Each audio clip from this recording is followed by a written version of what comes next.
I can sing that chorus all I want, but until I'm willing to embrace that chorus, that I actually start to make changes. When I really do want to use a better word than worship. Worship is kind of churchy.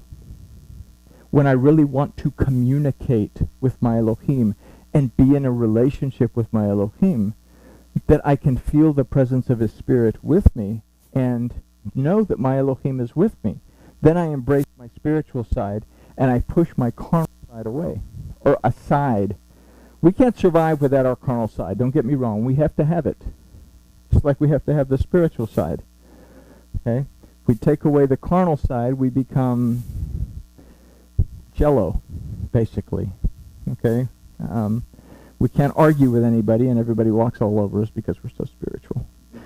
There we go. Okay, so we have to embrace Elohim in our life and the power of Elohim to bring manifestation while sending away that mentality of I'm all there is. So in this we come closer to Vayikra et Yosef, proclaiming the fruitfulness that can only come through our seeking Yahuwah by and through the et, his word. Okay? Vayikra, and called Joseph. So Pharaoh called Joseph, but Vayikra et Yosef, Vayikra means to call, to cry out to. We have et, which is a grammatical pointer that points towards the subject that's going to receive the action of being called, and then we have Joseph, which is that object. But we understand that et is also a representation of the word of Elohim. It's the Aleph and the Tav, the first and the last. So we proclaim the fruitfulness that can only come through our seeking Yahuwah by and through his word, the et. Only in this can we escape the ego that keeps us bound in prison and find Yahusha as a concept. And as a concept, Yahusha means the deliverance and restoration, the redemption, deliverance, and restoration that comes from Yahuwah. Do I need to be redeemed? Yeah, because I sell myself into slavery every time I freak out, wig out, and stress out because I have a problem. And then I try to do something about it in the flesh and I mess it up. Do I need to be delivered? Well, sure. I need to get the right ideas in my head to fix what I've messed up. Only in that can I become restored. And I can receive the rest and that I find in my Elohim. So I have to embrace Vayikra et Yosef, proclaiming the fruitfulness that can only come through seeking Yahuwah by and through his word. Only in this can we get to Yahusha. So we have to first be willing to change our mindset. In other words, what did Joseph do when he came out of the dungeon? He shaved himself and changed his clothes and came to Pharaoh. Well, isn't that something? What had he been given? He'd been given a garment by the Father that covered him head to toe, that he wore over the outside, that within him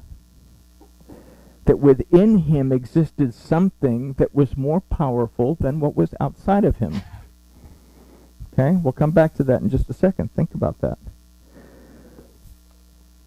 Verse 15, and Pharaoh said unto Joseph, I have dreamed a dream, and there is none that can interpret it. And I have heard say of thee, that when thou hearest a dream, thou canst interpret it. That'd be great in Shakespeare. In this verse, we can consider that we must be willing to seek that which can lead us to not only physical, but to spiritual discernment. And in doing so, come to realize the most important truth, the most important truth, as found in verse 6.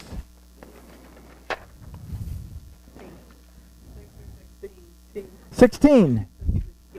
Do I hear 17? 17, going once. No. 16, okay. It says, and Joseph answered Pharaoh, saying, it's all about me. I'm the one that did it for you. There's nothing else that you need to look at to interpret the dream. Oh, wait. That's not what it says.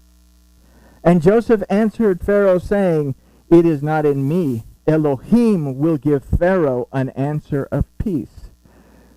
So very simply, when we are willing to seek the word and the wisdom of Yahuwah Elohim and separate ourselves from our dependency on being totally in control, we find peace because we realize it's not in me.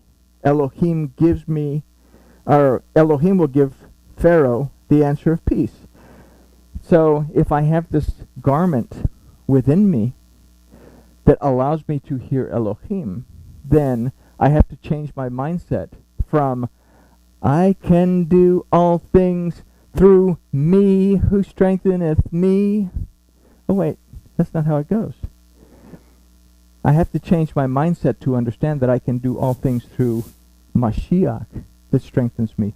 Once I am in connection to the anointing of Yahuwah Elohim that surrounds me and dwells within me, then I'm able to pay attention. I'm able to behold.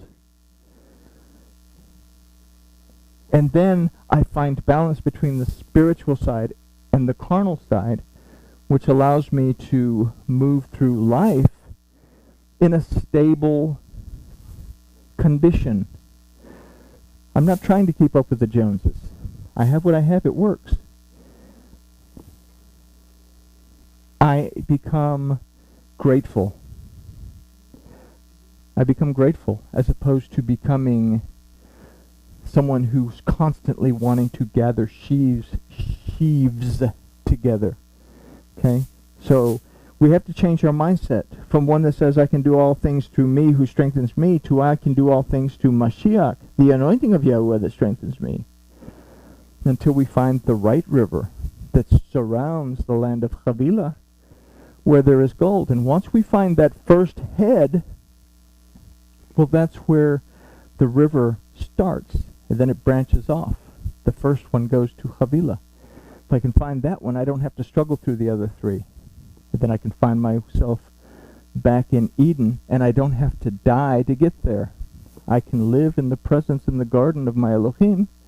I can then focus on tending the garden, paying attention to Yahuwah, walking through the garden in the spirit of the day. I can name the animals, understand the things of Yahuwah my Elohim. Okay? So we have to end it with a corny question because Homiletics 101 says you have to end your whatever you call this with a corny question. So what river are you seeking? Hey, there's a good one. And with that, we can say that grooviness has been achieved.